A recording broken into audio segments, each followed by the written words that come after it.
आम्ही आमच्या सर्व कार्यकर्त्यांना विचारून एक आमची कोर कमिटी तयार केली आणि त्या कोर कमिटीमध्ये म्हणजे सगळे हे नेते मंडळी आहेत आणि ते ज्या पद्धतीने सूचना करतील किंवा अपक्ष उमेदवार दुसऱ्या पक्षाचा आहे त्यानं भरला आहे त्याला तिथनं डावलला आहे म्हणून भरला आहे असं नाही.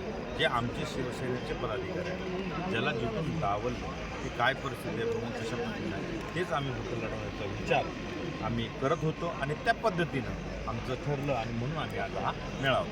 तुम्ही भाषणामध्ये बोलताना आव्हान दिलं, नेमकं तुम्हाला आव्हान दिलं? भाषणामध्ये बोलताना जे आव्हान दिलं जे निष्ठावंतावरती अन्याय करतात त्यांच्यासाठी